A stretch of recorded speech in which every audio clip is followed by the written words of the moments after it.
McDonald's has entered a Minecraft movie universe, and Grimace, Birdie, and Hamburglar just spawned as new collectibles as part of a Minecraft movie meal with your choice of Big Mac or 10-piece chicken McNuggets with spicy nether flame sauce. Participate in McDonald's for a limited time. A Minecraft movie only in theaters. Everyone deserves a chance in the driver's seat. For GM and Revolt, that means leading the way on the road to an all-electric future and envisioning a world with zero crashes, zero tailpipe emissions, and zero congestion. GM's committed to making EVs accessible for everybody. That means you too. So what are you waiting for? GM's got the keys. You grab the wheel. Learn more about an all-electric future and the 000 initiative at gm.com. GM, everybody in.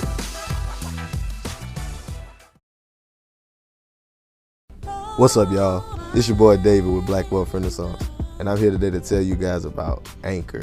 If you haven't heard of Anchor, it's the best place to make a podcast.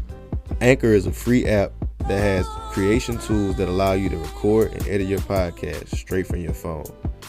Anchor also distributes your podcast across all major platforms, including Apple Podcasts, Spotify, and many others. You can also make money on your podcast with Anchor with no minimum listenership. Anchor is everything you need to make a podcast in one place. So if you're looking to get started on your own podcast, download the free Anchor app or go to anchor.fm.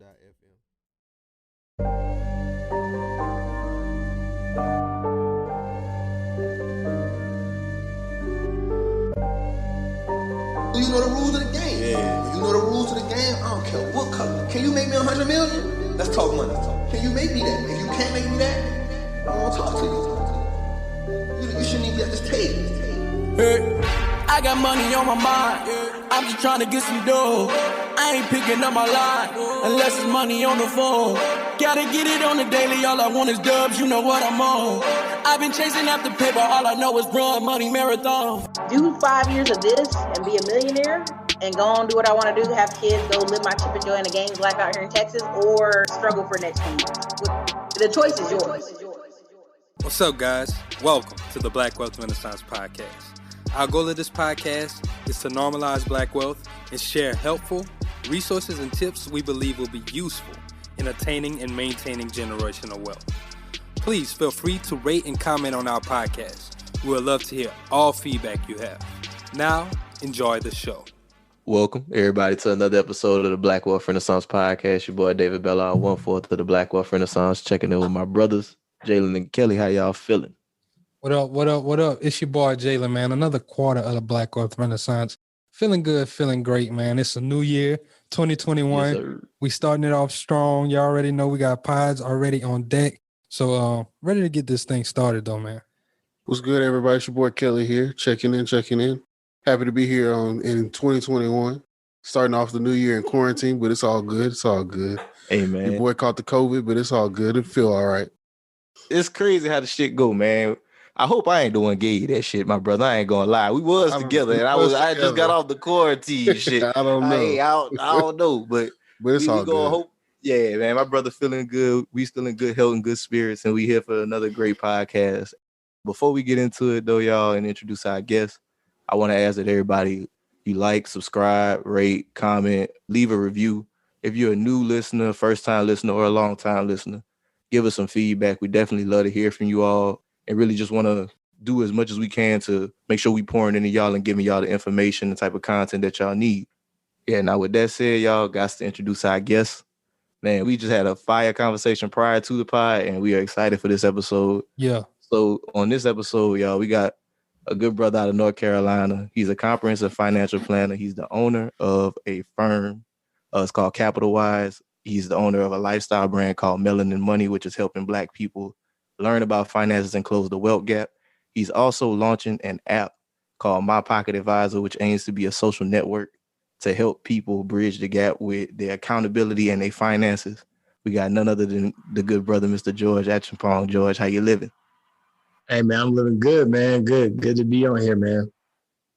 Hey, man, appreciate you coming on, my brother. Thank you so much for taking the time out your day. I know it's a new year, you know, everybody with their family and stuff, so we're glad you could come on here and drop some gems with us. Absolutely, man. Pleasure's all mine. Yes, sir. Appreciate it. And we just going to get right on into it, my brother. And the way that we normally start it off is just for anyone who isn't familiar with you, Can you just let us know, how did you start your journey on entrepreneurship? What was the catalyst for that? Yeah, great question. So, back in 2009, I graduated from college. So telling my age a little bit here. And if anybody who's familiar with the timeline, we know around that time, the economic environment was a little bit of turmoil, right? So I had interned for Coca-Cola the whole time I was in school. And I was supposed to have a job as soon as I graduated in marketing, because I majored in marketing and economics. And so when I graduated, they tried to keep me on as an intern, like, hey, we can't really provide you this job, but you can stay on as an intern. I'm about to have adult bills, right? Yeah. These student loans finna hit. I got to get an apartment because I ain't going back home. And so I just knew that wasn't going to be the move. And so I tried to start to figure some things out. And at the time, it was kind of like a little willful just ignorance, right? Because I was like, well, I'm 22, I think at the time, whatever it was. And, I couldn't find the ideal job that I was looking for. So I was like, hey, let me just venture over into this commission-only financial services role, right? They sold me on the dream. I could make whatever I wanted to make, which was in theory was true, right? But I didn't realize that meant that the only way I was going to make money is if I, got it myself. And so I jumped into that. And luckily, because I was humble and listened, I was able to, actually do pretty well and have some success there. And then from there, man, honestly, like I said, that was over 10 years ago. But the rest has been history, man. I jumped into it. Honestly, at the time, thought it kind of was a job based upon the way they explained it, but it wasn't. And the first month went by and I didn't see a check. And I was like, yo, what's going on here? But I quickly started to learn, with the ins and outs of entrepreneurship. So that's how I got my start in entrepreneurship. Dope. I like what you highlight that start of it, because that's not typical for many people. A lot of people, it's always like they were either at a job, got sick of it, or they just kind of started really, really young. I like that. Like, it was with the situation you were in, it hit you like the true essence of it with that, oh, damn, I got a job, but this job did not pay me. This is really a business. Yeah, exactly. And then, when I kind of look back in hindsight, there were some flashes of entrepreneurship that I didn't even realize, right? So like I did a little bit of like MLM stuff in college, and, I paid for the Miami trips. I was selling people stuff in college, forgot about that. That was like a little stint that I did. And then what else? I was cutting grass, when I was young. So there was always flashes of it, but never really thought my career would be in entrepreneurship, right? That was just like doing what I had to do, washing cars, figuring out ways to make money. And it's not till you get older that you realize it's not common, right? Like most people, that's not how they approach it. And when I really started to look back and realize that entrepreneurship was for me and always has been, it was this funny story. I used to be a bagger at Harris Teeter in high school. And one day somebody, had an accident in the bathroom. I'll spare you all the details. And so I walk in and then walk out very quickly, go to the customer service desk. And I'm like, yo, like, where's the janitor at? Because, somebody got to handle that bathroom. It's crazy. They looked at each other, kind of smiled. Somebody came from around the counter with a mop and a bucket, and they like handed it to me. I was like, you want me to go find him? Like, where's he at? And they're like, nah, you have to clean it. And I walked out. I quit that day. Oh, yeah. You know what I'm saying? It's like little moments like that. When I look back and, kind of piece it together, it's like I was born for this and didn't even realize it. That's interesting. That's powerful. And I kind of want to go back to like the school part. You were in school and graduated school around a very pivotal time. And like you said, the thing happened with the internship. What was your major in school? And then my follow-up question after that is, do you think college was beneficial? Because that's a big question that people are talking about right now. And some people are bashing college. We all are college graduates here. So what's your thought on it? Do you need that to be successful in today's climate? Great question. And so, so the first part of your question was, what did I major in? Like, tell me a little bit of majoring. Yeah, I majored in marketing and economics, right? And economics was the secondary. It was like, I just needed like 2 more classes. So I was like, let me go ahead and pick this up with the business admin degree. And so it just made sense. But I really thought I was going to pursue a career in marketing. Naturally, it ended up being beneficial because as an entrepreneur, the second most important thing is getting your message out there, which is why people promote with y'all, right? Like the second thing is getting your message out there, which we probably will talk more about later in the podcast, as a catalyst to really growing your business. So that ended up being important, but I never thought I'd have a career on the finance side. That was just kind of a byproduct. And then the second part of your question about, is college essential now? I have no regrets about my college experience. I think from a relationship and connection standpoint, it was probably more beneficial there than it was like the technicalities of my degree, right? If we're being 100% honest in terms of like how I apply it to my today business. But I think, in today's climate, I won't say it's necessary. I won't be one to say, don't go, it's bad. I will say that like there are other ways to be able to get the education you need. What I do think is colleges have to entertain like more specific methods of education. Like there should be no reason why we walk out of college and don't know about personal finance. There should be no reason why we don't understand credit. There should be no reason why we don't understand how to invest, right? Like, so there are certain things that colleges have to alter, but I think it could still be good. But if not, there's definitely more economical approaches. I mean, there's more stuff that people have learned from courses that they've taken from me. McDonald's has entered a Minecraft movie universe, and Grimace, Birdie, and Hamburglar just spawned as new collectibles as part of a Minecraft movie meal with your choice of Big Mac or 10-piece chicken McNuggets with spicy nether flame sauce. Participate in McDonald's for a limited time. A Minecraft movie only in theater. Or probably courses that y'all have that, they're making them real money today. And then some of the stuff they pay thousands upon thousands of dollars for to school, right? And so the school just have to realize like, look, the game has changed. It's the information age, right? And so we can't have this same setup and this same approach and think we're going to basically, for lack of better terms, pee in their face and tell them it's raining, right? Like we got to give them, what they deserve and make this a more equitable arrangement, right? What other situation would you pay thousands upon thousands of dollars with not even an inkling of type of guarantee or, opportunity for jobs, right? It's like, hey, like I hope it makes sense. I hope it works out. Like that is insane, right? So maybe I've seen some small micro models pop up where like through certain accelerator programs where you don't pay on the front end, right? You get the trade, get the skill set. And then when you get hired and get that job, you kind of pay a percentage on the back end until you fulfill the obligation of the education cost. I think that's fair, right? Especially if it's a really, really premium skill set, right? And the person's able to get that without paying on the front end.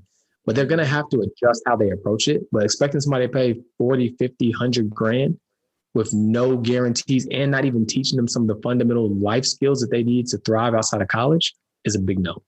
Man, I'm glad you touched on that piece, bro, because like that you said something in there, that personal finance piece about people going to school for all that time and leaving and not knowing this stuff. And like that was the beginning of this for us because we started this out of college ourselves where it was like, we stumbled into financial literacy and was like, wow, why are we not being taught this information? Mm-hmm.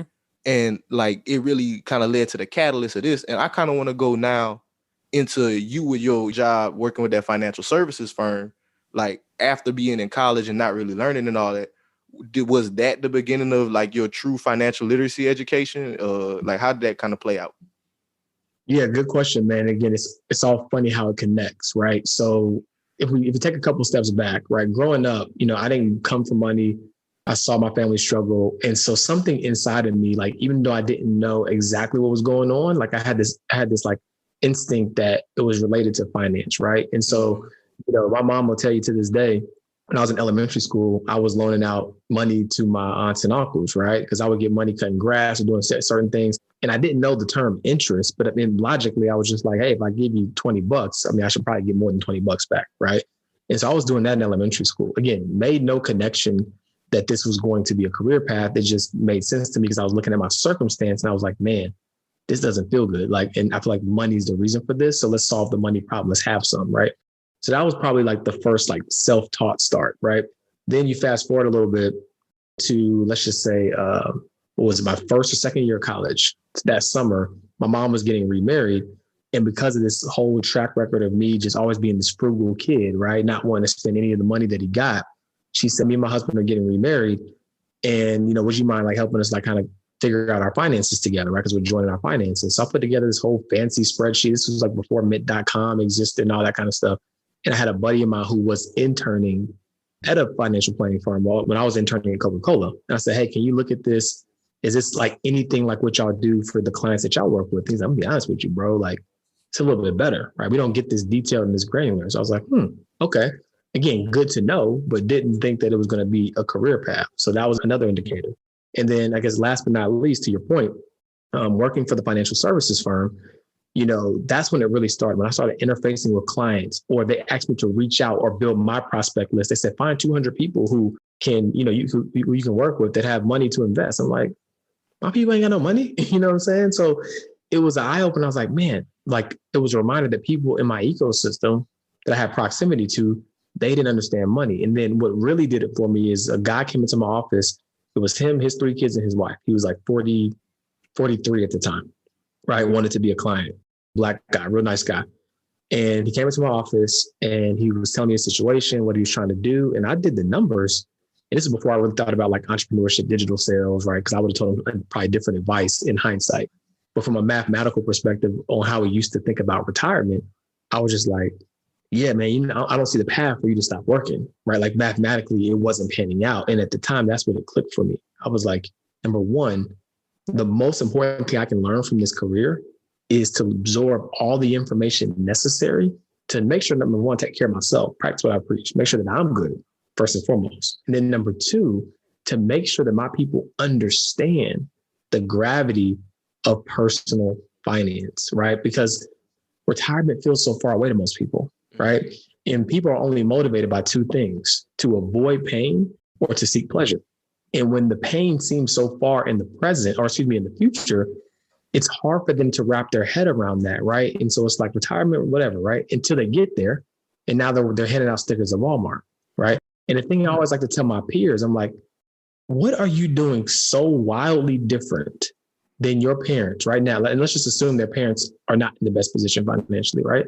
That makes you think that your life is going to be different. Because it's easy to say because you think you got time. Like, oh, I ain't going to be me. I'm going to be financially independent by the time I'm 40 and 30. Okay, cool. Well, it's math. That's the beautiful thing about personal finance. Okay, show me. It's numbers, right? So show me how that's going to be possible. And most people didn't have an answer. Now, the beauty of that is the world has changed tremendously. And there's a paradigm shift around financial independence instead of retirement, right? And so we understand that there's more creative and abstract ways, but not to deviate too far from your question, that's when it hit for me. When I saw a 43-year-old man with 3 kids and his wife in my office, and the look on his eyes was just so devastated, right? I hated that I had to communicate that message, right? And I was like, that would never be me. That would never be anybody who's willing to listen to me who has the time to correct it. Found the audience, man. And I like how you found a problem and you learned how to make that problem and then trying to find a solution for it. And you spoke on getting people kind of looking towards the future. How do you get people to do that? As a lot of times I come across people, they're too nearsighted and it's hard for them to look forward into the future. That's a really great question, right? So what I think is the first step is you have to understand like what matters to you, right? And paint this picture, right? So I was in this conference one time and this lady said that in 2011, 1 billion drill bits were sold, right? I'm not like the most handy guy, but we all know drill bits are the things, you put in the drill to hang up artwork, whatever, right? And she said, nobody that purchased the drill bit actually wanted the drill bit. And she said, let's assume that they used the drill bits to hang up artwork all over their house or, their offices or whatever. They didn't even want the artwork. What they wanted was the feeling that they got when they walked in the room where the picture was hung, right? And so what people have to do is they have to define their picture, right? People are so head down day to day. It's hard to look up or even imagine what does my ideal life look like? Because if you can take a second to imagine that, right? The beautiful part about it is you can start to mathematically map that out. Like, man, what would it look like to be able to travel internationally once a quarter? What would it look like to be able, and you start to like paint that picture. What does freedom look like? What does peace look like? What does fulfillment look like? What does happiness look like? Now notice, I'm not mentioning tangible like things. I'm keeping this very abstract because people need to define their own version of happiness first and foremost. And when they can define that for themselves, we can backdoor into a number because then guess what happens? It doesn't matter how much money you have in the account. It doesn't matter if it's a Roth IRA, a 401k, a brokerage account, right? All you care about is the fuel or the resources that you're going to have to be able to live that lifestyle, right? And so what you do is you get people to focus on that, right? And then we just backdoor into the tactics. Because when you talk so much about the specifics or people in my space want to flex their intellectual prowess around these advanced strategies, it's cool, but it's a means to an end, right? The concept is I want to wake up without an alarm. I want to be able to take care of my family. I want to be able to go where I want, see what I want, do what I want, eat what, like that's what you really want, right?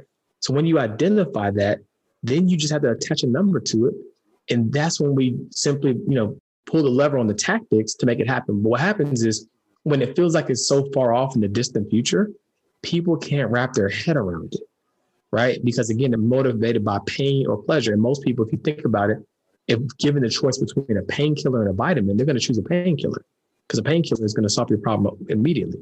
A vitamin is if you do the right things, take this over an extended period of time, it'll probably have positive health benefits. That's what retirement sounds like, right? It's like if I take this for the next 20 years, I'll probably be healthy when I'm 60. So you have to figure out a way to say, hey, look, let's bring that future pain into the present, right? Let's understand that that's what we want to avoid. But more importantly, let's not focus on the pain per se.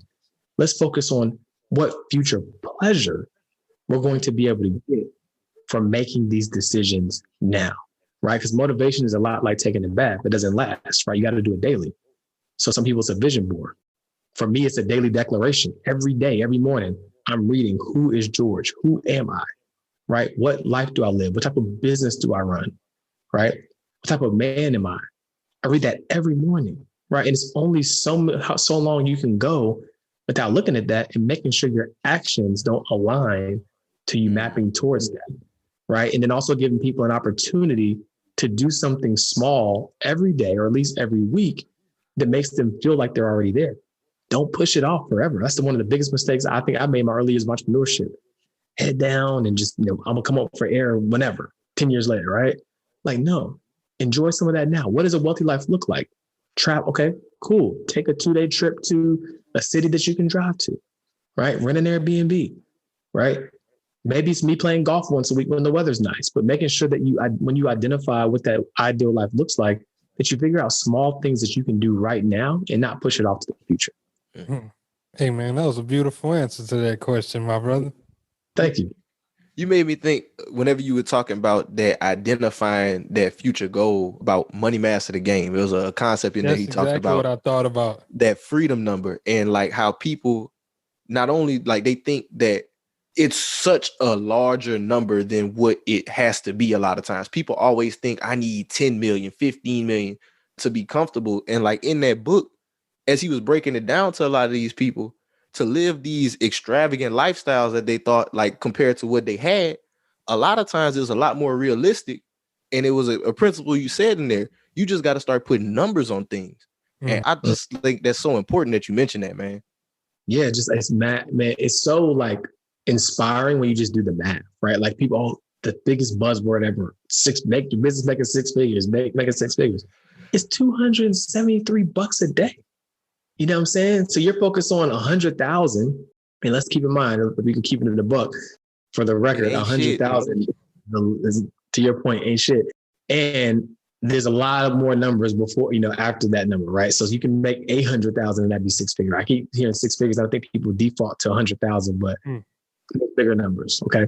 But anyways, right. And so my point of bringing that up is like 273, right? That's what you focus on. 27, like, what can I do daily? People want to like get out of their situation so bad that everybody's searching for a shiny ball. Everybody's searching. It's like the lottery ticket syndrome, right?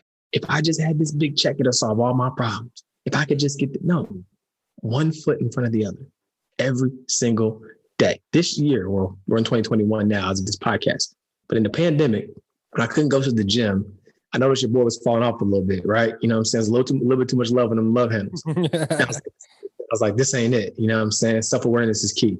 And so I was like, you know what? I don't care about the circumstance. I'm going to turn my health back around and get back into a much better shape, right? So I lost 25 pounds in the global pandemic, right? I got in the best shape of my life since college in a global pandemic, right?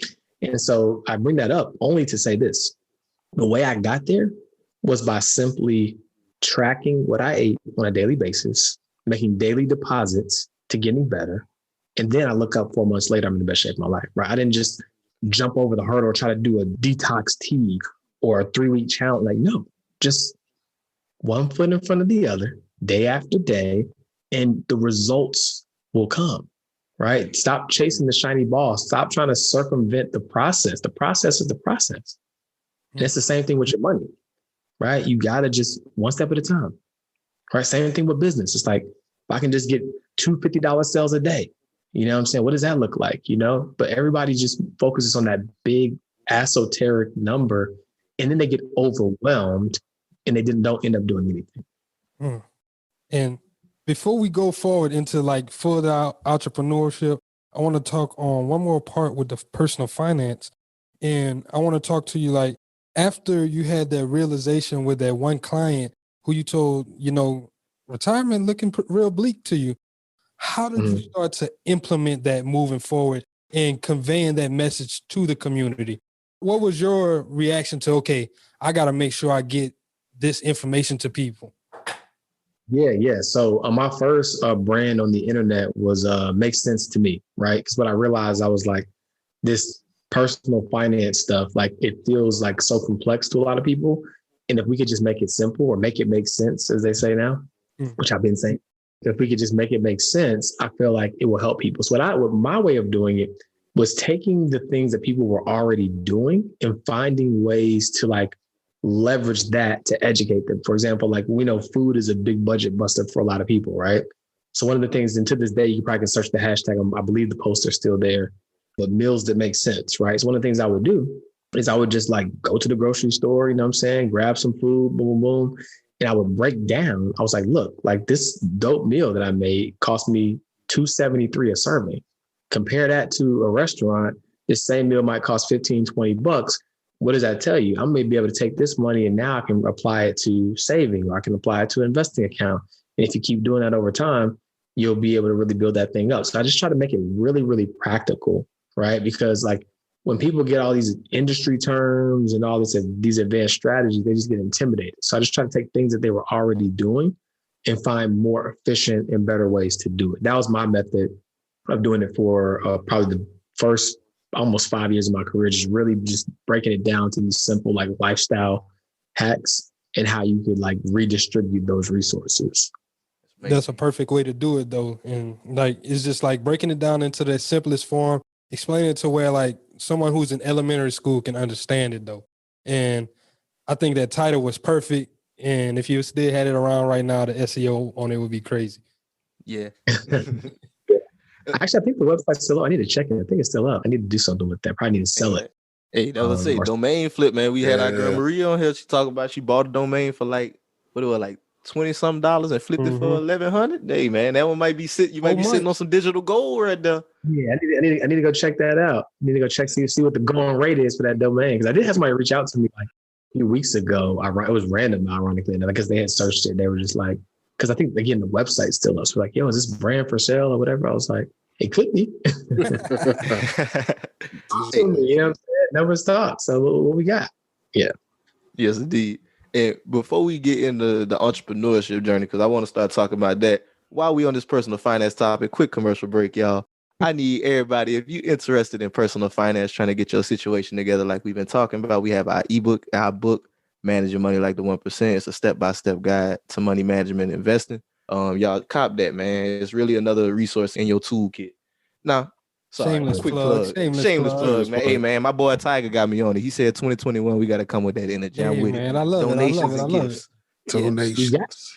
Yeah, at the end of the day, you know what I'm saying? Like, media is one of the most powerful tools there. Listen, I mean, we're going to get into this entrepreneurship piece, but like, like you got to get your message out there. So I'm with you. And see, I got one more question before we go to entrepreneurship. It was the part whenever you was loaning out the money to your aunts and uncles, bro. That was hard, man. Like, I wouldn't have thought about that. I probably would have just gave him some money, but I probably wouldn't have been like, hey, man, I need that plus that. Or they probably just would have jacked me. Yeah. Give me like at least 22 or something. You know what I'm saying? Give me something, you know? But again, I won't say that I knew what I was doing. It just made sense, right? I was just like, I mean, I'm part ways with his money. When I get it back, I need a little something for my efforts, you know? Yeah, man. Got to pay me for my time. Opportunity cost. Yes, indeed. So, all right, George. Now I kind of want to go into your entrepreneurial journey. So you were working at this financial services firm. I mean, you're learning all these things about personal finance, learning how you can help strategize with all these with people. When did you decide to move on from there and launch Capitalwize? Great question, man. So yeah, I was there, and that's where I got like my licenses, my training, all that good stuff. And because it was 100% commission setup, right? The whole setup was like, I think it started out like 90, 10, and then it like went down to like 80, then I think tapered off at 70. But, you know, humbly speaking, I was killing shit. You know what I'm saying? And so like when the money started coming in and it was like, okay, they're giving me back office support. They're giving me, a couple of things, the office space that I can leverage. Those were all quantifiable costs. I went from being a financial advisor to a business owner, an entrepreneur. I started counting the cost, right? And I was like, okay, if my income, my revenue keeps going up, but your percentage remains the same, that means that I'm going to pay dramatically more for these fixed costs that you're providing me, right? Because I was building up I was smart enough to know, because of marketing, I was building up me. I never really built up the firm. I never went out and said, oh, Mass Mutual and HF Financial are the best thing since sliced bread. I was betting on me. I was bigging up myself, right? And just leveraging them in the background. And so I knew that my success wasn't contingent upon that relationship. And so I had a conversation with the managing director. I was like, hey, I really do like what I've been able to do here. I mean, you guys have been recognizing me for these awards and all this kind of stuff, which is great. But, I could give a hill of beans about recognition. People will do more for recognition than they will for money. And if you're an entrepreneur, you can use that as a leverage mechanism, which maybe we'll talk about later. But yeah, people will do more for recognition than they will for money. But I'm not people, right? Give me the money. And so you can give me all these little plaques and stuff. I'm like, but look. The NBA playoffs are here, and I'm getting my bets in on FanDuel. Talk to me, Chuck GPT. What do you know? All sorts of interesting stuff, even Charles Barkley's greatest fear. Hey, nobody needs to know that. New customers bet $5 to get $250 in bonus bets if you win. FanDuel, America's #1 sportsbook. 21 plus and present in Virginia. Must be first online real money wager. $5 deposit required. Bonus issued is non-withdrawable bonus bets that expires 7 days after receipt. Restrictions apply. See full terms at FanDuel.com/sportsbook. Gambling problem? Call 1-800-GAMBLER. There's too much of a spread here. My income keeps going up and we need to cap off what I pay y'all. And they weren't trying to hear it. They're like, well, this is the model. It is what it is. And I was like, bet. Deuces. So I left. I was smart enough to somehow, I don't even know how to pull this off. Like, I didn't sign a non-compete when I started working there. I guess they just thought I don't know what they thought. It was silly in hindsight, but I didn't sign a non-compete. So all my clients came with me, every single one of them. And so I left. And at that time, it wasn't Capitalwize. I had actually joined forces with another couple of other advisors at the time. And we built that practice for a little bit. And I started to learn more and more about the industry and how I wanted to grow my business. And then ultimately, I switched from like a broker-dealer model to a registered investment advisory firm, which is a fee-only setup. And so that's how I kind of made that transition. I just realized that, they were going to be taking too much of my money by me staying there, right? And I was already 100% commission. So there wasn't any fear of me feeling like, oh, what's going to happen if I leave here? I knew that my brand name, at least I felt like at the time, would have been strong enough to be able to still keep pushing. Can you break down the difference between that broker and that registered investment advisor just a tad bit more? Yeah, sure. So in the broker-dealer model, basically, the advisor gets paid every time they place a transaction, right? So let's say you have an investment account with us and, I need to sell some shares of a certain stock, right? Whether we are cutting losses or we're selling because we're locking in a gain, I'm getting paid, right? And I didn't like that because I felt like there's a moral hazard. I'm like, okay, so people are literally hiring us, right, to be their financial advisors. I mean, granted, investment advising is just one piece of it, but they're hiring us for that.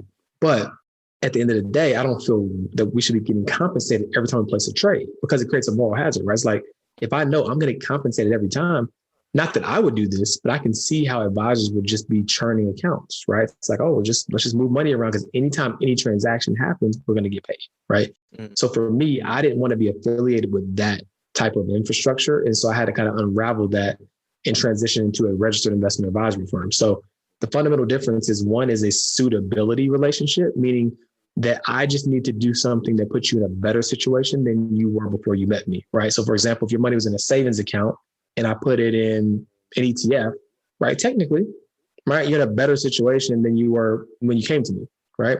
Or if your return is just call it 5-6% and it was in a savings account, you're in a better situation than you were when you met me. However, as a fiduciary through a registered investment advisory setup, I have a legal obligation to do what's in your best interest, right? Like I can't tell you what's good. I can't tell you what's, decent. I have to tell you what's in your explicit best interest. And that's what I have to act on. Even if that means, let's just say, for example, for a certain client, there's a type of account type that maybe we don't do internally. And I have to send them somewhere else for that. But hey, look, we don't do this, but this is what you need. right? I can't try to force fit it to say, you know what? Well, it's kind of the same. It'll still be pretty decent. Let's just go ahead and rock with it. Can't do that, right? I could get sued. And so that's the difference between the RIA and the broker-dealer world is they just have to do something that is reasonable. I have to do what's in their best interest. And you would think that should be the standard across the board, right? But it's not. And they talk about that in Money Master the Game too, man. But no, I was going to just say, talking about the moving firms, man, and really how it's interesting to see how people just move with the person that they're with, right? So your clients weren't loyal to the firm itself. They were loyal to you, and you leveraging that for yourself. I think that's one of the biggest things with investment advisors or financial advisors. That's one of the biggest things that people that are employed, they can leverage, right? I have an investment advisor, and he actually just switched firms as well. I have switched with him, because I'm loyal to him, not necessarily the firm. And I think that's something big that people need to realize. If you're working, find your leverage and use it to your advantage. Facts, right? Especially now, build your personal brand. Like, that's what matters. And the beauty of that is it gives you the ability to evolve, and people will still evolve with you, right? Because if they care about you, as your brand evolves, as you try new things, because they're tapped into you, they'll most likely still, rock with you, versus if it's like you're selling them on the best products in sliced bread or the best investment firm that you're working with, then when you leave or you evolve or you transition, they're going to be like, well, I thought you said that was everything. Why would we leave? Right? Versus if you're always focused on your personal brand, as that evolves, they evolve with you. That's powerful. And I remember whenever you first starting out, they kind of told you, find 200 people that you can ask and get on to onboard. But you was like, I don't really know people like that who have this type of money. So what was your strategy to marketing yourself and finding clients so you can be successful? Yeah, great question. So again, another happy accident, right? So I was like, man, I don't know 200 people that would, number one, here's the first thing I thought before even knowing if they had any money. My thought was, I'm this young 22-year-old kid, right? Who just left Coca-Cola for marketing. Ain't nobody about to trust me to manage their money. That was my thinking, right? Originally. So I was like, why don't I come at it a different approach, right? Why don't I reach out to these people, these 200 people that I know, and say, hey, something like this. Hey, look, I know you're probably already taken care of. I know you probably have it all figured out when it comes to financial planning and wealth building, but you're someone that I admire and someone who probably is connected to people who could use the services that I offer. So could I get some time on your calendar just to share with you what it is that I do? And if after I share that with you, if anybody comes to mind that I could potentially be a resource to, would you mind making an introduction, right? Here's why that was insanely valuable, but I didn't even realize at the time. Number one, their guard was down. They didn't feel like they were being sold. Number two, everybody likes to help someone. It's like, oh man, he thinks that I got it all figured out. Man, I feel good about myself. I definitely want to help him, get to where he's going. Then number three, because their guard was down and I knew they didn't have everything figured out, it made it a much easier way to get in the door with them, because once they actually heard what I had to say versus their guard being up, like, well, I don't want to listen to this kid because he's trying to sell me. And by the time I got finished, they're like, you know what? I definitely can introduce you to some people, but this is a service that I could probably benefit from as well. So I end up being able to get referrals and still work with some of the people who it was a good fit for at that time. Because I got my start on the insurance side. A lot of what I did in the beginning was insurance, right? Life insurance, disability insurance, things of that nature, right?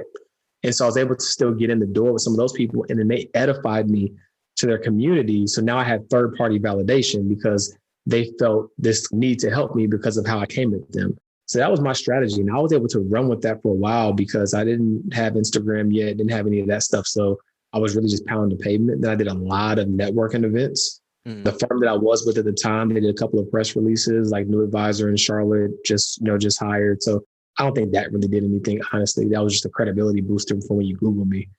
But yeah, that was a real big play for me. And networking events, shaking hands, actually offline, meeting people, building real relationships and doing good work, because if you do, it's no different than e-commerce. If I get the product in the mail, I get the product on time and it's quality, guess what? I'm probably going to buy again, right? Mm-hmm. And so it's no different than a service-based business. If you do good work, right, what are they going to do? They're going to tell people about you. They're going to stay a client, which means recurring revenue, which means you got your base. So the real game is be who you say you are and do good work. Don't focus so much on customer acquisition that you don't focus on retention and activation, right? So that's the real hack, right? In 10 years of doing this, there's no one that you could ever meet. I know it's a public podcast on a very big platform. There's no one you could ever meet that could say, man, that George, man, it's a schemester, or he didn't do what he said he was going to do, or I didn't get the results working with him. And anybody that didn't, if they didn't, they would gladly admit that it was on them and not me, right? So just do the right things, do good work, be who you say you are, overserve the people that you have, because people want to focus on scale so quickly, right? When the reality is it should be systems first, right? First, you want to focus on systems, right? Because this influx of clients that you want, this windfall, it's going to break you if you don't have the right operations, systems. Then focused on serving, right? Over taking care of the people that you have, that's going to give you a heightened awareness of what they want so that you can refine your messaging for the people that you want to serve, and then you scale, right? That's the process. Systems first, right? Then on the back end, you scale. System, serving, scaling. That's kind of my methodology, right? And I didn't want to rush the process and just like try to put people through the door. It's like, let me make sure I have the infrastructure that can support that growth that I'm crying. I like that. The 3 S's. I love that Three answer. S's. Yeah, I love the 3 S's. And I'm glad you touched on that piece in there about that infrastructure, because like you were talking about, everybody wants all these clients. Everybody wants to scale so fast. And we were talking about this off camera. We hear all this stuff about business. We hear all these numbers and stuff, and it sounds sexy. But if you don't have that infrastructure, you're going to end up being a bad business person who owes money to the government. That's how you go owe money to the government, or you go owe money to the people, because you don't have stuff in line. So can we talk more about like how you can, as a new business owner, start like building infrastructure, like in systems for new clients? Yeah, man. Of course, it's going to vary based upon the nature of your business. But here's what I would say. If you got clients, naturally, you probably have like a service-based business of some sort, whether it's like agency, consulting, whatever, right? So the first thing you can do is have a really well-documented like a CRM system, right? So like, what is your process from the moment someone opts into your free guide, right, to the moment that they're a client on retainer, right? What is that process? So I break it down into 3 steps, right? You have acquisition, that's getting the client. You have activation, that's providing the service that they hired you for. And then you have retention. And that's doing that more customer service work to really make sure that the client feels happy with they're taking care of, right? So you want to make sure that you define the repeatable steps, right, that are in each phase of that process. You want to document it, right? So for me, my first ebook came from not wanting to repeat myself. But really, that was just the SOP. Like people kept asking me this information. So instead of resending this email, resending this text message, let me document. So your business is the same way. Document everything, right? So when you bring somebody into the fold, it's like, okay, what am I doing here? How can I document that step? How can I make it repeatable? How can I make it delegatable? Because one day you won't want to wear all these hats, right? And you want to be able to delegate, but you cannot delegate what you can't articulate, right? So you have to have a process that's well documented, i.e. articulated. So when someone comes in, it's like, hey, look, this is the game. Because here's what's going to happen if you don't do that. You're going to feel the weight of needing help because you're growing. But then because you are growing and you're juggling clients and you try to go get help and just whoever can help you, you're not going to have the time to carve out, to slow down, to be able to get them up to speed. And now you got someone who's not operating efficiently. You're kind of paying them, but you're not getting the most out of them because your process isn't well documented, right? So document everything. That's the first step, right? Make sure you have a way to track all of the responsibilities and communications with the client, right? You really want to see the lifetime value of that client. You really want to be able to tell that story. You really want to make sure nothing gets lost in translation. The best way to do that is to have a CRM system that's going to pull in all the data for each individual client. That's huge, right? Trying to find emails like, dang, what did I say? What was that subject line? That ain't gonna cut it, right?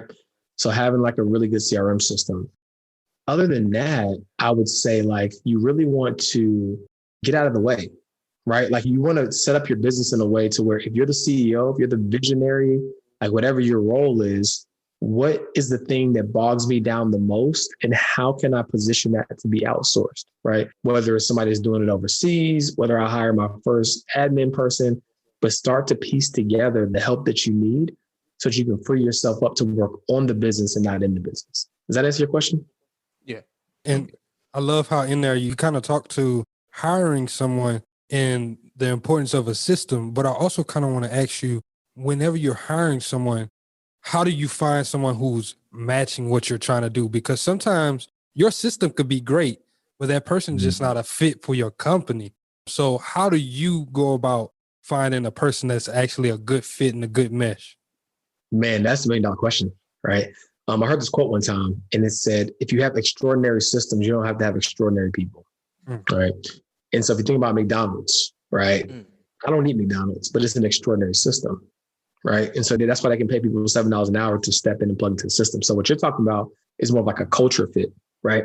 So what you want to do is, and again, sometimes it's really hard to read this, but the best thing you can do is to be vulnerable with them and give them the space to do the same.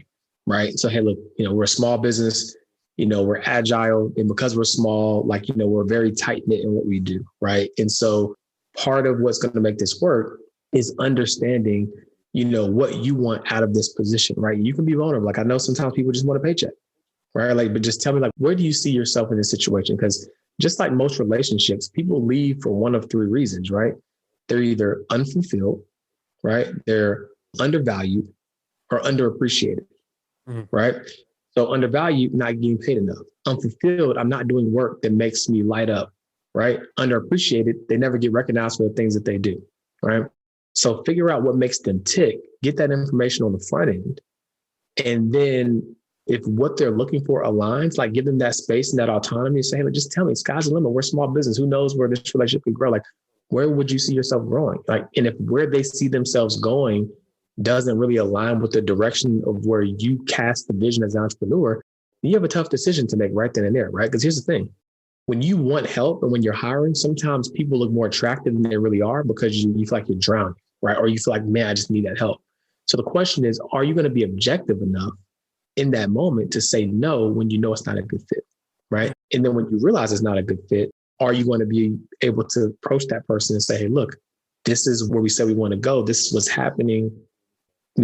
It's not working out, right? Maybe there's a probationary period or whatever the case may be, but are you going to be objective enough to have that conversation? Or are you going to be like, man, well, it's going to put more work on my plate. I got to figure out who's going to do this now. If I fire them, I ain't really got the energy for this right now. And then now you're complicit in that, right? So really it's about objectivity as the owner of the company and understanding that sometimes you might not know it until you get in it, but to the extent of what's possible, be very transparent and vulnerable with them up front and allow them that same grace and just say, hey, look, we want this to make sense for you. This is not the Fortune 500 company where you feel like you got to wear a mask and, say whatever you got to say to get hired, right? Let's make this make sense or identify if it does so that we can save both of us some time and headache, right? And be willing to have that conversation. I think that's a great way to approach it. And fellas, if y'all don't have something, there's something he touched on in there that he touched on earlier also. And it was that recognition part. And I just wanted to go back whenever you were saying, if you understand how to use recognition as an entrepreneur, it could be something very valuable for you. And I just wanted to know if you can explain that and kind of go a little bit deeper into what you meant by that. Yeah. So you guys ever used the Nike Run app before? Yeah. Mm-hmm. So, Nike, the Run app does a great job of giving you these arbitrary badges like, oh, I ran 50 miles this month, or I ran this challenge. They do that because they know 2 things about human nature. People like to be a part of something that's bigger than themselves, right? And people like to be recognized for their accomplishments, right? So as a business owner, if you have a team, right, how can you use that to your advantage? Right? How can you make sure that your employees or your contractors, or whatever they call them, that they get rewarded for the things that they achieve, right? Because guess what? When they know that there's something in sight, they're going to go above and beyond to try to hit that milestone. It's almost like credit card rewards points, right? Now, I use them strategically, but there's some people who they chase rewards points, right? It's like, ooh, I just want to get these points. I want to get these points, right? When the reality is you're spending way more money to get the points in the first place. It's the same thing with if a company gives you a trip, right? It's like, we're going to give you an all expense paid trip valued at $5,000 if you have $50,000 in sales. Okay, sure, right? But really, I can just buy the trip myself. So it's like understanding that, right? Understanding that you can put those, recognition mechanisms in place and people will thrive off of that. And I'm not saying it's a bad thing. but it's a reality. I mean, it's gamification 101, right? Like, how do I put those things in place for people to feel like they're a part of something bigger, feel like they're winning, because that's what they're after. If someone is happily an employee, that matters to them. You know, as an entrepreneur, you might meet a hill of beans to you. Like I said, for me, pay me the money. You know what I'm saying? You can keep all the bells and whistles you want. You know what I'm saying? Like, you can put a chokehold on it, call it blue dog shit, like Denzel Washington said, but pay me my money. You know what I'm saying? That's what I care about. And so employees don't necessarily have the same, you know, they don't have the same gear, right? They're like, I want to be recognized. I want to matter. I want to feel, you know, fulfilled. Like, I want to be appreciated. And so I think intrinsically as humans, we all have some of that, but as employees, for sure, they have a lot of that. So it's like using that for your employees, using that for like your customers, like, okay, why do companies use those? If you come 7 times and on the 8th time, you get a free whatever. At the end of the day, the drink is $6, $7. I'm gonna have to spend 70 to get that, but I'm gonna keep coming back because I like the idea that it feels like I want, right? And that's all it is. Just understand how to use that with your customers and your employees. That's beautiful, man. Definitely something for my entrepreneurs to think about and to kind of try to figure out how to weave it into your company. Thanks. So, George, my brother, I do kind of want to go into my pocket advisor now, because that's a pretty dope idea. You touched on the Nike Run app, and whenever you equated my pocket advisor to that. So can we talk about, for anybody that's unfamiliar, what is my pocket advisor? And like, just break it down for them. Yeah, man. Super excited, man. So, you know, when I first got started in the business and I was running and ripping and shaking all the hands, kissing a lot of babies, all that good stuff to try to get clients, I realized very early on that like, I'm going to be here for a while. And I knew at some point I was going to cap out on the way that I could serve people. And I was like, man, wouldn't it be dope if I could just like view my clients wherever they go? Like almost like if I was in their pocket, and boom, pocket advisor. 2013, I had that idea. 2013. This is for you overnight entrepreneurs that are mad that in 6 months something ain't popped off, right? 2013. I started looking into the research of what it would take, what it would cost, like what it would do. And I just didn't have it at that time. And I was like, okay. And on top of that, I was still in the trenches getting my credibility as an advisor, much less, right? So I was like, let me just keep going. Let me just keep doing the work. Because again, this internet culture like wasn't as prominent, right? Like you couldn't just like run ads on a page like yours, right? You couldn't just do that, right? So it's like you actually had to be somebody. And for lack of better terms, unfortunately, there's a lot of people on the internet who ain't who they said they are, right? And so I was like, you know what? That ain't gonna be mine. I didn't even know that was gonna be a thing. But for me, I was like, let me just put my head down.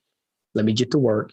You know, I'll look up one day and it'll be the right time to launch this, right? And so here we are, 2021, and I'm ready to launch Pocket Advisor. So what Pocket Advisor is, it's a financial accountability platform. And honestly, it's pretty similar to a financial social network, right? And so what that looks like is myself and other financial content creators, right?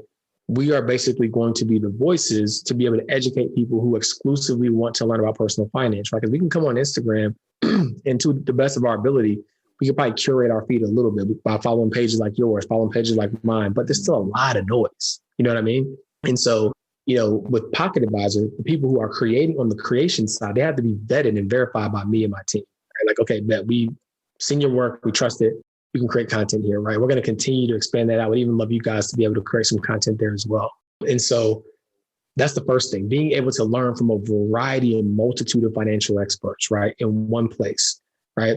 There'll be a series of advice channels, right? And so maybe there's specific categories of information you want to learn, whether it's real estate, whether it's stock market investing, whether it's wealthy tax savvy strategies, personal finance, whatever it is, there's going to be advice channels for each category, right?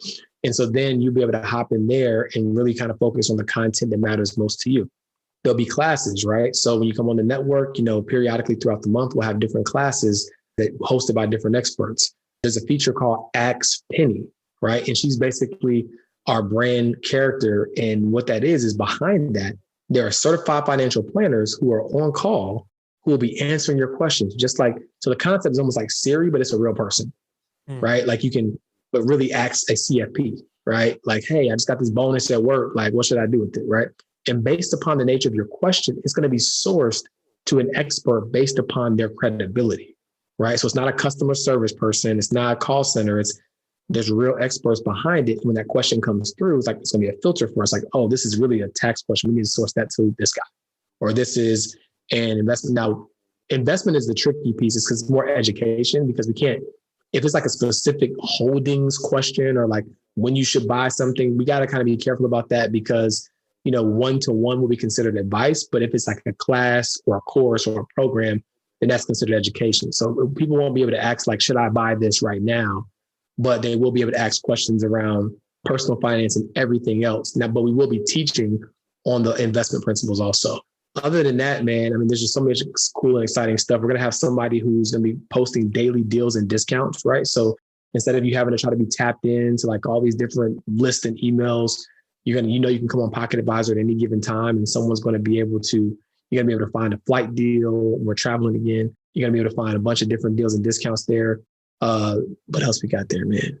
It's just so much. But man, really, the moral of the story, Pocket Advisor is going to replace your need to aggregate information from a bunch of different other places, right? Like if you want a centralized source with a bunch of different financial experts, educators, thought leaders to be able to learn and to be able to have a financial advisor essentially on call in your pocket. That's what Pocket Advisor is. And I'm super, super excited about it. So we'll be releasing some more information on it within the next probably 4 or 5 days, waiting on my videographer for the second video. But yeah, man, I'm really, really excited about it. Hey, that's dope, man. That sounds dope. Yeah, that sounds dope. Hell yeah. Appreciate it, man. Yep. Definitely ready to see that one. And yeah, get at us with the content, man. You know, we always love that. That's our MO. But I do want to go back in there for one, before anything. If anybody wants to get involved, we're going to make sure we're going to have that link down there. I know you got a wait list. You mentioned that. It's not live just yet, but it's going to be live soon, probably by the time this is live. So we're going to have that link down in the show notes for y'all. But I want to talk more to that overnight entrepreneur sensation and that internet stuff that you talked about, man. Because that shit is major right now, man. We see a lot of that going on. And like you said, you had this idea in 2013, and it took 7 years to come to fruition. Do you think like this current space that we in, like, because you know, you mentioned this earlier, it was a lot easier. I mean, a lot harder back then to like, you know, kind of get your foot in the door. Now it's a lot easier.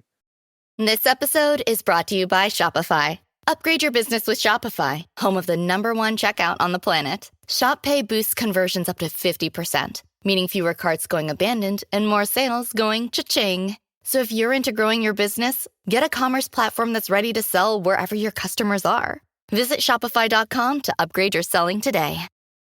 Do you think that, like, do you see, like, where this is going to, like, because I know what you're talking about. Yeah, like a bubble. Yeah, like a bubble. Yeah. I got this quote that I live by, and it says, time will promote or expose you, right? So I look at it less like a bubble, and I look at it more like, give it time, right? Like, I mean, you look at apps like Clubhouse, right? And, you know, where it's real time, and you got people on there, like, think, you know, Instagram, you know, you got Instagram Live, but you can kind of control that a little bit. But like, you're on these stages and you're amongst other experts. People thought you were an expert, and they tee up a question to you, and you finessing because you don't know how to really speak to it. Time will promote or expose you. So I can't definitively speak to like how it will all play out, and like, will there be a way to filter out who is legit and who's not, and what that looks like. But I know, just internet or no internet, there's only so long you can go without not authentically showing up who you are. You'll get exposed. I mean, we see that all the time. I mean, it might take, you know, longer. And I feel like with the internet, probably it takes less long than it did. But we see, you know, people getting exposed from 20 years ago on stuff, right? But now the internet is just accelerating that because we have, you know, more access to information. And I just feel like, you know, for those people who keep like finessing, like, especially if you've got over on somebody, right? It's one thing if like you're finessing behind closed doors and no one knows what you're doing. But when you're speaking and you got all this stuff going on, and you're on stages and on podcasts talking about all you do, and you got real people that you done messed over, like, everybody ain't gonna be able to bite their tongue. And so I think that's what's accelerating is like people like, nah, I call bullshit. You know what I'm saying? And so I think that's the reality. So I think what's gonna happen is if people are smart, right, they're gonna stop like trying to be known for things before they know it. Like, I think what happens with a lot of entrepreneurs is they go out and acquire a piece of information and they want to know just enough to be able to teach it versus being an expert, right? Like, master your craft before you feel like you want to scream from the mountaintops. Now, I'm not saying you need to know everything, right? I'm not saying that, because the true essence of entrepreneurship is jumping off the building and, you know, building your wings on the way down. That's not what I'm saying. But be transparent about what you do know and don't try to overstep your bounds on things, right? If you were stepping into this investor space and, you see people talking about options and swings trading, but you just really getting started on understanding the fundamentals of the market, teach on that. Teach on ETFs. Don't you hear one person say something about options trading and now you're an expert on options trading? No, because people going to lose money messing with you, right? So it's like you can start where you are with what you teach and what you do, but just don't stem too far beyond that.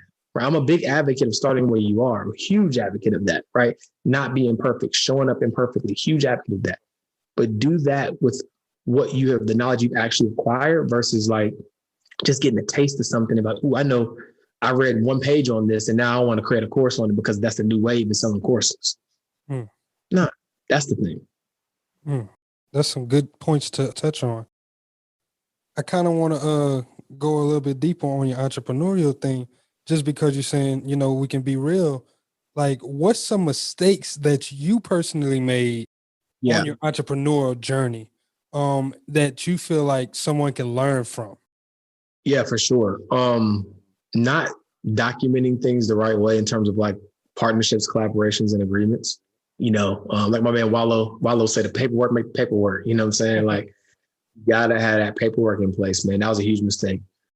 Some other things I think I did is, again, focusing so much on growth in the beginning. Like, I gotta grow, and not stabilizing the business, right? Not really stabilizing the infrastructure. So I'm speaking on that from experience. You know what I mean? Like in the early years, just like I was running. I mean, I remember I was meeting people on a Saturday. They didn't have the money on. I was driving them to Harris Teeter to get a money order. Like, I was relentless to close these deals, but like just not focusing on the infrastructure of the business as early. That was huge. So that's why I'm a big advocate of that. Like we talked about offline in the podcast. Not amplifying my voice faster. I didn't get into paid advertising until late in the game. Again, I was an offline guy, relationships, referrals, shaking hands. And then I had like an e-commerce brand that he looked at the page and the followers, like not a ton of followers, but like I always say, no matter what page you follow of mine, it's always more money than it is followers. It's always more money than it is followers, right? And so, like, if you believe in what you're selling, scream from the mountain. Like, if you got the systems, you got the infrastructure, you believe in what you got, like, bet on yourself with dollars, right? Amplify your message. That is probably the biggest, like, if I know what I knew now, I would have invested 30% of my revenue into marketing from rip, 30%, because at the end of the day, it's a numbers game. We all know about sales funnels, right? We understand the logic, right? And if you have a good product, if you have proven data that says people want this, like, you need to get in front of more people, right? I never forget when I turned the switch on with advertising for the e-commerce brand. Like, I got my phone on mute now because we're on a podcast and I want to interrupt the audio. But I can guarantee at least 7 orders came in while we was talking. At least. I can guarantee it. Like my man got the Denzel systems said, and shit in place. Yep. Right? Got somebody else that manages fulfillment, right? And so it's like, that's another quick tangent. And this wasn't an issue for me because I'm always big on collaborating. But if you want 100% of the bag, you got to do 100% of the work. Ooh, right? Give that man a message, man. Message. If you want 100% of the bag, you got to do 100% of the work. And that's where entrepreneurs go wrong, right? They want, like, I did this post and someone was like, owning 20% of my company is too low or blah, blah, blah. I said, okay, cool. Let's do some quick math. Zuckerberg, don't quote me on these numbers because they're very specific. Around 11.23%, right? Steve Jobs, Bezos, all these guys, right? Like all less than 20%, right? Billionaires, right? But you want to own 100% of what? You know what I mean? Break bread with the right people. Again, have the paperwork in place, right? But break bread with the right people. You know what I'm saying? And even before you get all your logistics squared away, even if it's rev share, it's like, hey, look, I know if I don't get somebody to do this, it ain't going nowhere, right? So let me break some bread so I can get this thing off the ground, right? Collaborate, work with people. Like, if you can't afford to pay somebody on salary, figure out an equitable arrangement, right? That makes sense.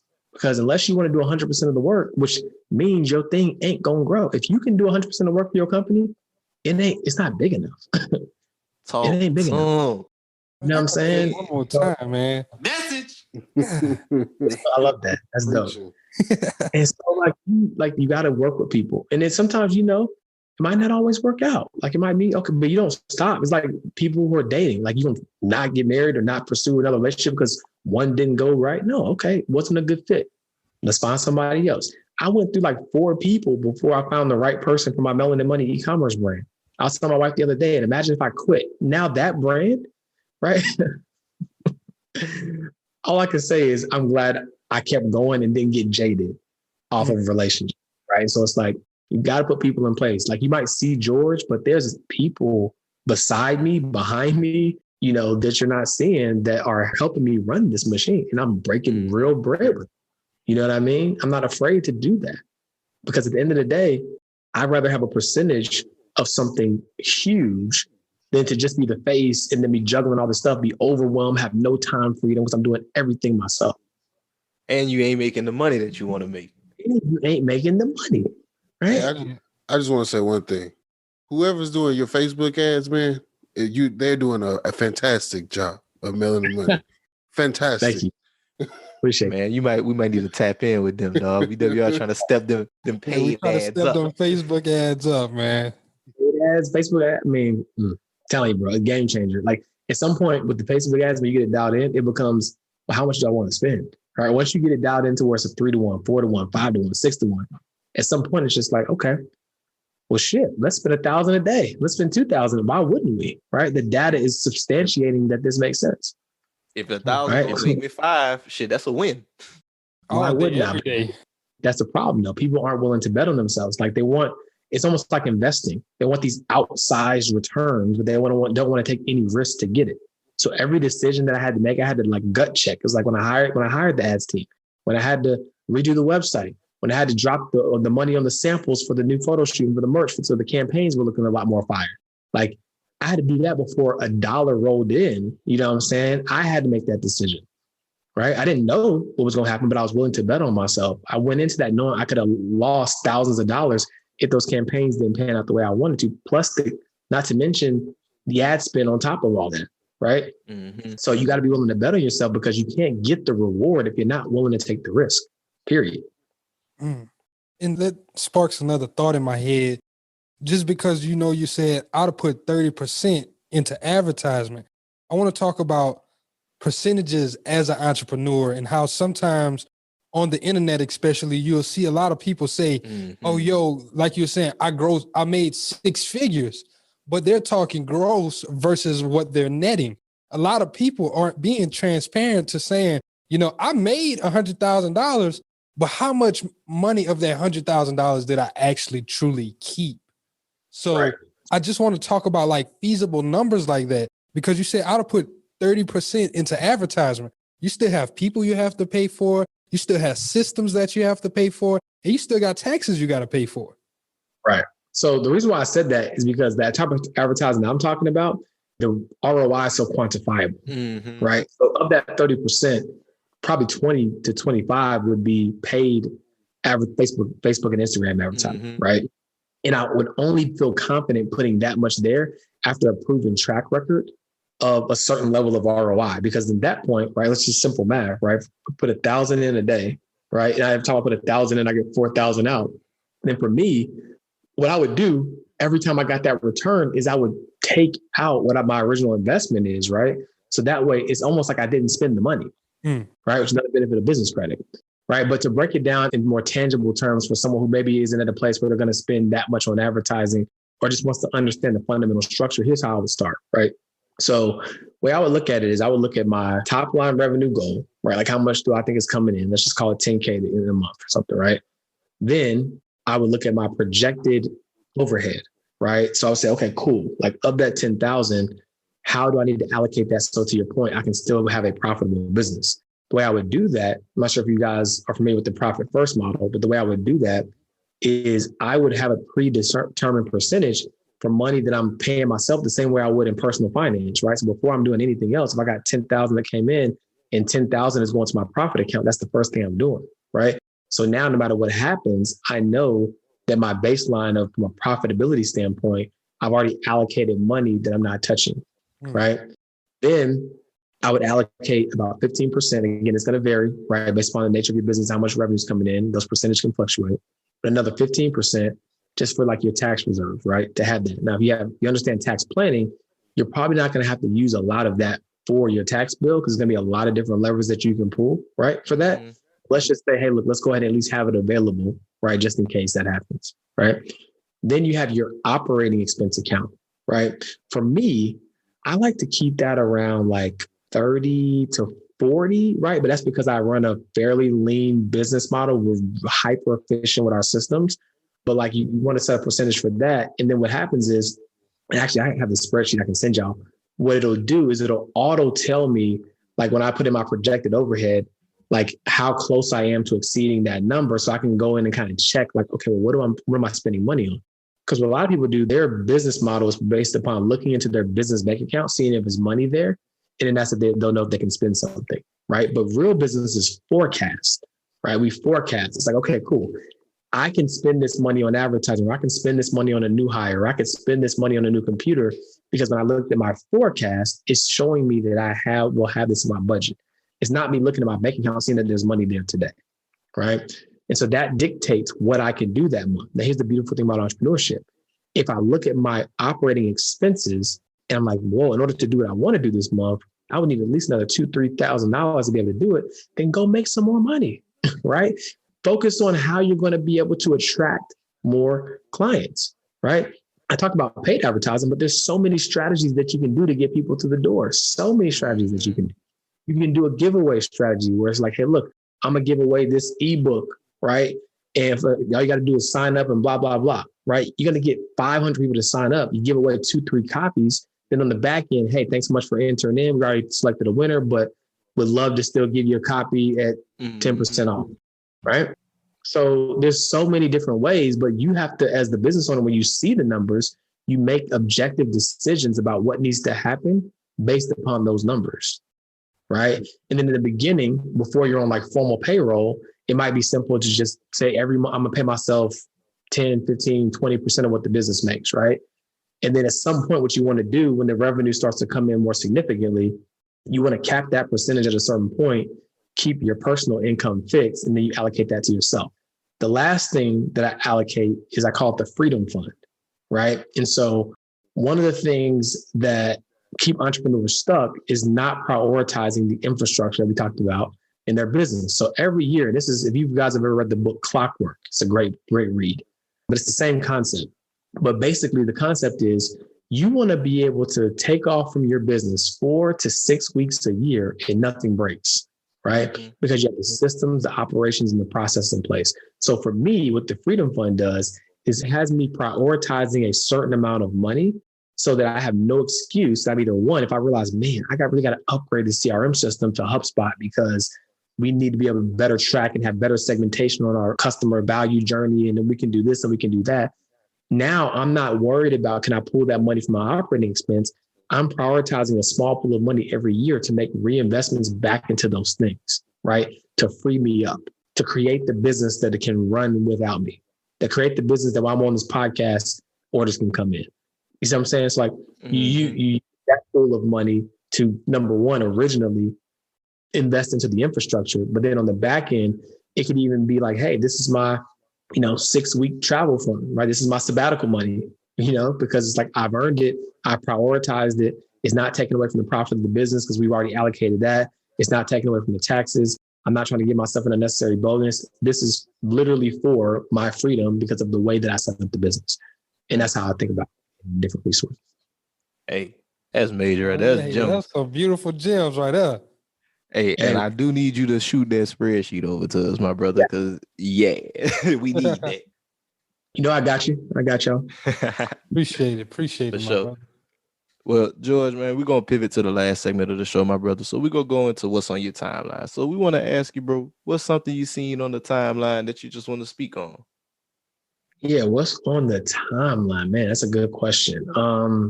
Foolery. No, I'm just kidding. It is some of that, though. If it's foolery, hey, speak on it. Speak on it, man.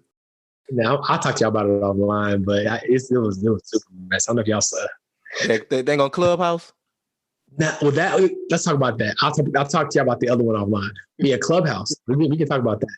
Yeah, that was super messy. People was calling on people for scamming and all sorts of stuff. Like, it was wild. I was like, ooh, like I heard this one conversation. They said they got they recorded it and they're going to like report them to the SEC because they were talking about investments. I was like, wow. Yes. I was like, if somebody like me, my ears really perked up because I'm like, I'm one of the few people who actually have that license, right? So I'm like, like I can't be out here, getting connected to people who aren't who they say they are, man. You got to be careful in the internet streets, man, because people talk really good game. You know what I always say? I tell them, go in, hack some little screen recording on them bank accounts or the investment accounts. Now, I don't need to see the screenshot. Hit that little screen record. Show me where you're at right now. You know what I'm saying? That'll tell me everything I need to know, But I digress.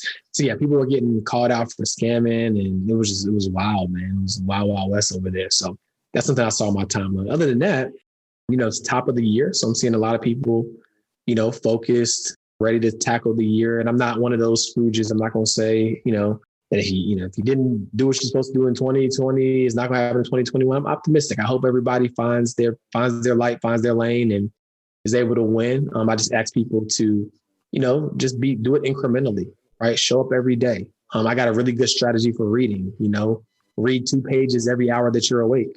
You know what I'm saying?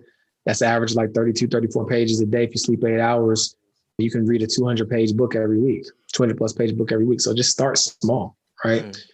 But again, not to digress. So I'm seeing on my timeline a lot of New Year cheer.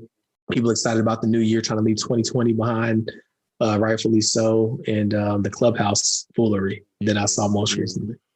Man, that New Year, it's funny, man. I've started to see a whole lot less of that New Year, new me stuff, but I am glad that people kind of, still like optimistic with the future, trying to change everything. Because I know one whole thing that I thought was ridiculous is like, seemed like everybody just thought that 2021 meant that everything that happened in 2020 was just gonna go away.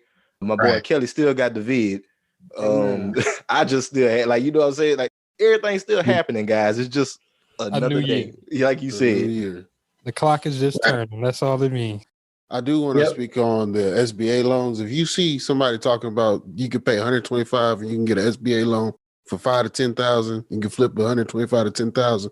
Please do not do that. No. Please. People out here doing that? Yes, please. People are out here posting that you can turn $125 to $10,000 and live off your business. Please do not do that. Ooh, they going to jail. You take your stimulus, start a business, and then do it. Yes, please don't do that. Oh, y'all going to jail. Do not listen to these people and like my brother George said, be safe on these internet streets, man. They grimy out here. And that's weird, man. Like I said, time will promote or expose you. So, it's only so long you can fake the funk. Hey, I love that quote. That might be the name of this episode. It's only so long you can fake the funk. I love the phrase "fake the funk." I was talking about the time. Oh man, my bad, man. I like the phrase "fake the funk." My bad. But George, my brother, thank you so much for coming on, man. We appreciate it. This has been a great episode. Could you please tell the people where they can follow you at on social media, how they can tap in with your services at Capitalwize, how they can support you with Melanin Money, how they can get on, with my pocket advisor, just all that, my brother. Yeah, whatever you got going on, bro. Yeah, absolutely. So easiest way to find me is on Instagram, George Acheampong Jr. You can find me. They'll probably put in the show notes. I know you heard the last name. It's like, okay, I'm going to try to find you, but I don't know how I'm going to be able to find you. And in my bio, the first link you'll see, it will take you to the my Pocket Advisor page where you can hop on the wait list and also make sure they have the link for the show notes. As I mentioned, Capitalwize is my registered investment advisory firm. So if you're at a place where you are likely to be the first generation millionaire in your family and you want to make sure you are able to build out your financial team and really have a comprehensive strategy, head over to Capitalwize. It's more of an intimate experience. Pocket Advisor will be more community driven, which I love. I think it's going to be super, super dope. But at some point you might be in a place where you really have evolved and, you want to make sure that all your ducks are in a row. You need to work with an advisor in a more intimate capacity. And that's what you can do over at Capitalwize. Of course, naturally, our bread and butter is investment advisory as well. So if you want done for you investing, right? If you want us to build out a portfolio for you, you just want to be able to put your money in there and not have to worry about it. You can do that. We have something really, really cool coming out that hopefully should be live when this podcast drops called the Stock Shop, right? Where you'll be able to literally go to our site the same way you go to Zara and Amazon, any e-commerce store and buy your favorite brands. You can now buy your favorite brands. Don't let that go over your head. And so Stock Shop is exciting. You know what I'm saying? Like that's I just try to do revolutionary shit. Like, I'm gonna keep it a buck with you. I've been humble for a long time, but like it's all like it's coming together. Yeah, man, talk that shit, man. Like you said, it's been 10 years in the making.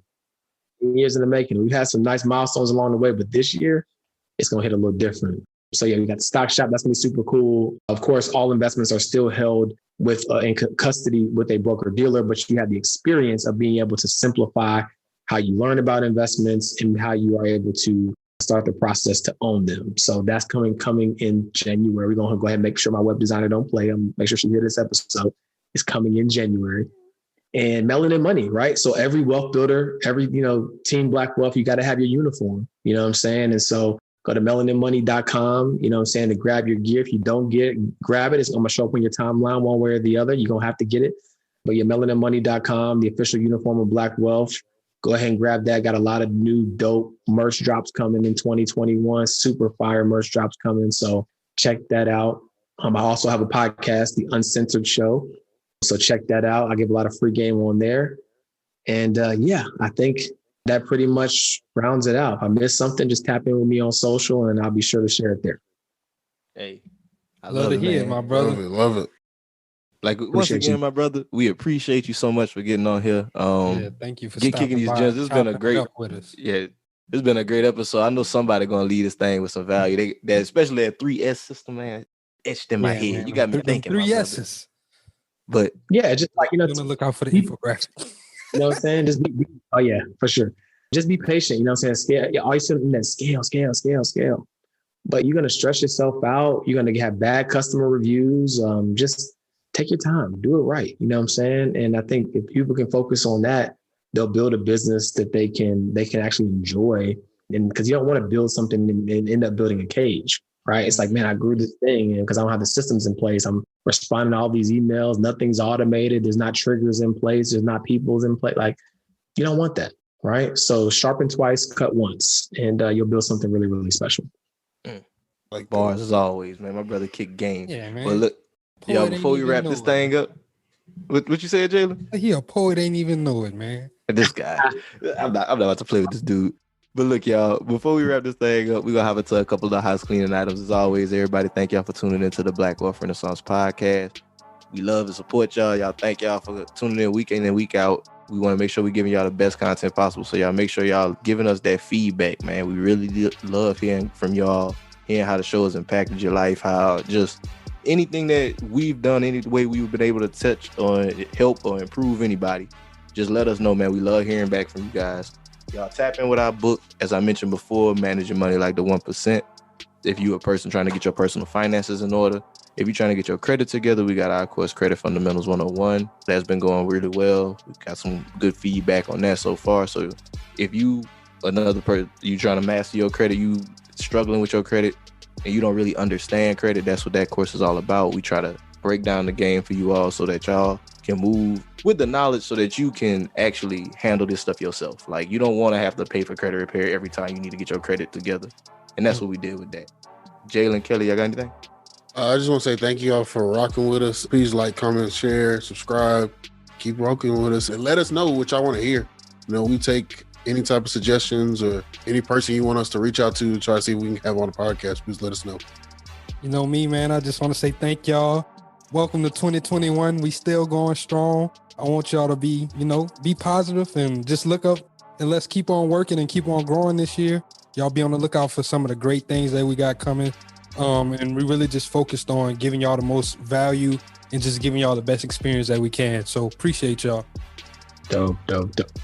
Well, thank you guys it's been a pleasure getting to see the guys behind the explosive Black Wealth Renaissance movement, man. Really proud of what you guys are doing. Inspired me as well. So guys, keep up the good work. Appreciate you, my brother. And on that note, y'all, this is Black Wealth Renaissance signing out. Peace. I got money on my mind. I'm just trying to get some dough. I ain't picking up my line unless it's money on the phone. Gotta get it on the daily. All I want is dubs. You know what I'm on. I've been chasing after paper. All I know is run money marathon.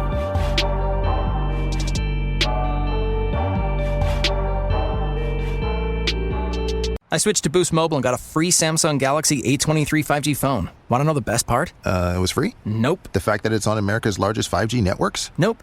It's the ding. Oh yeah, love the ding. Right? It's all about the ding. It's the dingarooski, the dingaroner, the ring-a-ding-ding. Unleash your power to save with Boost. Get a free Samsung Galaxy A23 5G phone when you switch. Boost Mobile. Unleash your power. And the ding. Limited time offer. New customers only. Available on select networks. 5G not available everywhere. One device per line. Tax excluded. Additional restrictions apply. See your local Boost Mobile store for details. McDonald's has entered a Minecraft movie universe, and Grimace, Birdie, and Hamburglar just spawned as new collectibles as part of a Minecraft movie meal with your choice of Big Mac or 10-piece chicken McNuggets with spicy nether flame sauce. Participate in McDonald's for limited time. A Minecraft movie only in theaters.